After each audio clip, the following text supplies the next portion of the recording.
So the Falcons trade Julio Jones and a 2023 sixth-round pick to the Titans for a 2022 second-round pick and a 2023 fourth-rounder.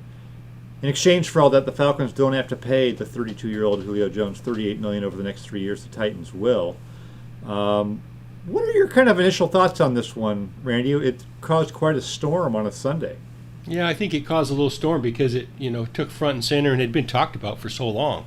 I didn't find a lot of surprise in what ended up happening. And I guess my one takeaway of somewhat surprise was that it was Tennessee and they only had $3.5 million in cap room. So I didn't suspect that they would be big players in this just because of the cap.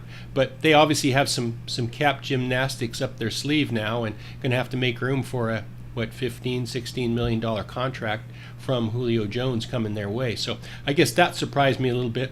I mean, this has been on and percolating since, I went back and did some research. I think it was April 27th when Terry Fontenot sat down and first discussed this. And from then on, I think GMs knew this Julio Jones was available. They kind of were posturing as to how it would happen, but they knew that the Falcons would have to do something and really, let's face it, blame it on the cap. Nobody wants to get rid of a Julio Jones type talent, but they were stuck with a cap situation when the new regime came to Atlanta that made it hard.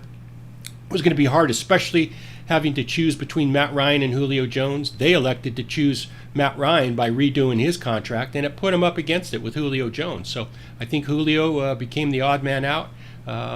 Like you said, it's been talked about. He went on, Fox Live TV with Shannon Sharp and said, "I'm out of here." That, again, to me was not a surprise. I mean, I felt that was coming. I think that maybe was his way of saying, I get it, I'm out of here.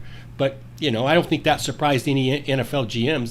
They had known for, like I said, since the 27th of April he was going to be available. So probably ended up being a good situation for both teams, and everybody made the best of what a bad situation the cap had created, or somebody who decided to manage Atlanta's cap in that way, that's for sure. I love, though, how the cap always gets used, like, cap is why. And then the team that acquires them doesn't have a lot of cap room themselves. So right. You can really use that cap. It is a real thing. It sets real constraints, and it does influence how you act. But it doesn't really always stop you from doing what you wanted to do. It just gives you good reason. Hey, the cap. I remember, Randy, we go back maybe 20 years when you had built a fairly competitive team in Seattle, and then Mike Holmgren came in, and we like Mike, but for 2 years it was this cap, we've got to. But he just really wanted to build the team how he wanted to, which is what everybody does. So the cap, the cap made me do it, but it was a real situation for Atlanta, and I think we'll get into what it means for the Falcons and their overall plan, how this does or doesn't make sense. But first, I think the initial impact of a move like this is just the excitement if you're a Titans fan. If you're a Titans fan over, hey, we got Julio Jones, right? I mean, everyone knows, everyone watches the ball. Most people do. The TV cameras watch the ball during a football game, and so you see Julio Jones. Everyone knows how great Julio Jones is, and we have now the possibility of the Titans putting out on the field Julio Jones, A.J. Brown, and Derrick Henry at the same time, which sounds pretty good. And, oh, by the way, the $15 million salary for Julio Jones fits comfortably inside the slot that would have existed for Corey Davis, their top 5 drafted receiver, had they picked up his fifth-year option, which they didn't. So let's just talk about the football impact of this. Are they your favorite, to win the division? Are they going to go deeper in the playoffs? What do you think of them just adding Julio Jones? Well, I think it's definitely, Julio Jones was going to fit in any offense wherever he ended up, that's for sure. And I'm not going to sit here and pick apart his career or where he's at age 32. I think he brings a set of skills and assets that is hard to find in this league. And you can say, yeah, a guy's older, you don't know how long he's going to be healthy. But I know to this point, and I believe this number is still correct, you can put in your back pocket 95 yards per game receiving yards every time he walks on the field. That's his career number, which I think is insane.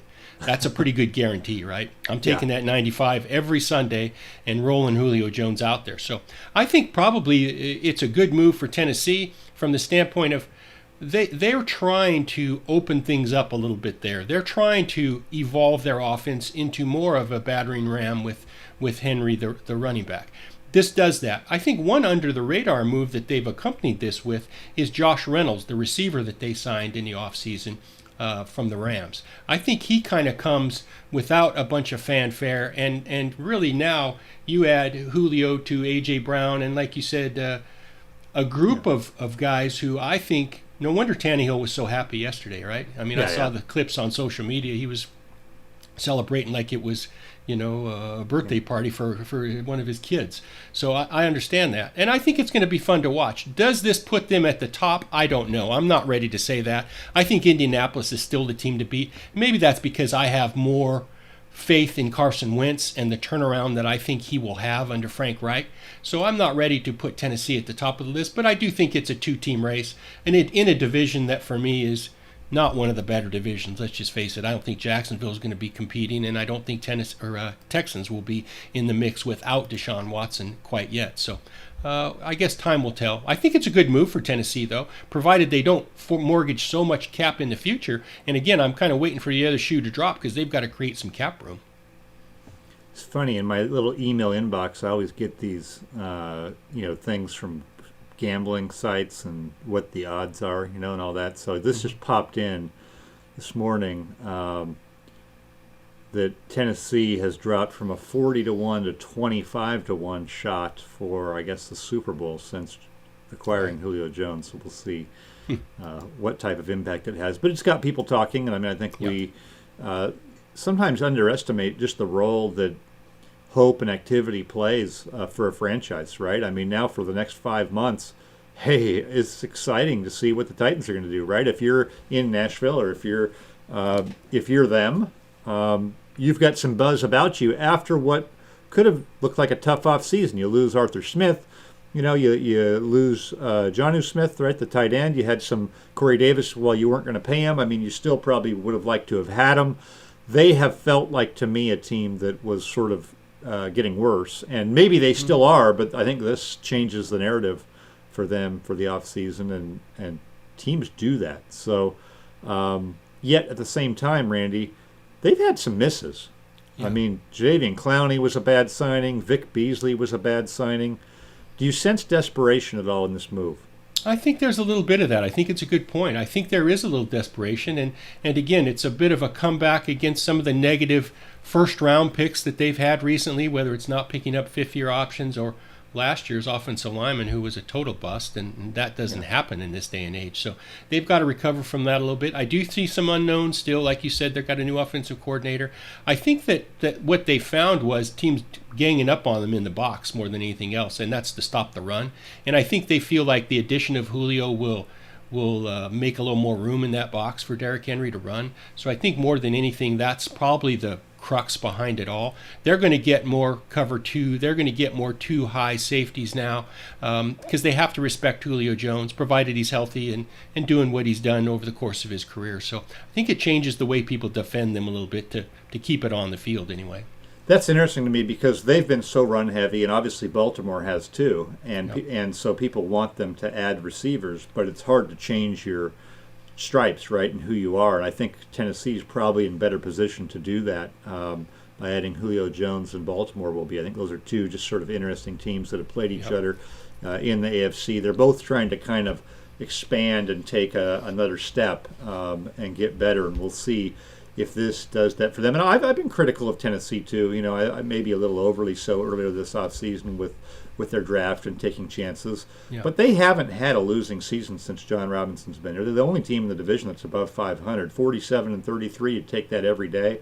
They've actually gotten a league high 489 starts since Robinson's been there from draft picks in the first 3 rounds. So they're not a dumpster fire by any means. No, I agree.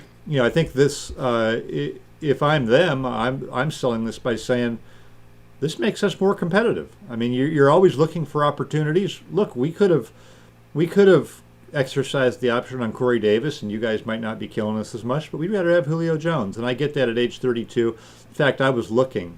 Julio Jones, who I am worried about him a little bit with his health and his age, but he's played 135 games in his career, Randy. So I went into the Pro Football Reference vault you can actually look at slices of careers. And I was wondering, okay, he's played 135 games.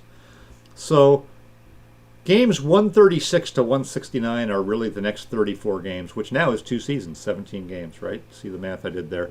And I just looked at, in that game range for receivers, do guys produce at a high level? And some really familiar names really have. I mean, that's an early 90s Jerry Rice. That's a mid-2000s Terrell Owens. That's a Andre Johnson in his last 2 or 3 really productive seasons. It's Marvin Harrison in the mid-2000s. It's Steve Smith 10 years ago. Other guys, Tim Brown, Steve Largent, Randy Moss, Joey Galloway, Ed McCaffrey, Irving Fryer, they've all put up good numbers in that range. So I think he really does have a window here of 2 or 3 seasons, and then you see it really probably go off of a cliff. So, they're buying old, but you're not buying 5 or 6 years. You just need 2 good years from this guy, and I think he can do that. Thus, they were able to get him for a second-round pick, and that's why I think the Falcons didn't receive a first-round pick that they were asking for from day one. I think because of just what you said. I think there's going to be some production the next 2 or 3 years, and then that's probably where the drop-off happens. I think the one thing this does, it excites a fan base in Tennessee, but it also excites your locker room a little bit. As a GM, I always wanted to find ways to keep the locker room tuned in, and these expectations now that come with Julio Jones, come with his reputation, come with what he brings to the table excitement-wise, I think it's helpful in the locker room. I think you've got their attention now. These players know that, and nothing wrong with expectations being ratcheted up. I think they know and they believe that they have a chance to go win the division now and then get in the tournament at the end of the year. And I think they think to Julio Jones, hey, that's exciting for players, that's exciting for coaches, that's exciting for the people inside the building as much as it is outside. I know. I was actually on the phone with a coach on a different team in that division this past week, and we were talking about things in passing, and he goes, he's like, man, I sure hope that Julio doesn't come to Tennessee. The stuff was starting to come out. That's just how people think. So I'm with you on that. I mean, I think in their locker room it could have been a down off season, and people are looking around, hey, what are we doing? I think now more than ever those narratives take hold, Randy, right? We got social media. These guys are all talking. They're all friends on each other's team. It's not like A.J. Brown doesn't like the guy on the Texans. No, these guys are buddies. And so they're talking about, hey, what are you guys doing? Shoot, we lost. We didn't re-sign Corey Davis. Jonathan Smith left. You know what I mean? Now they're talking about, we got Julio.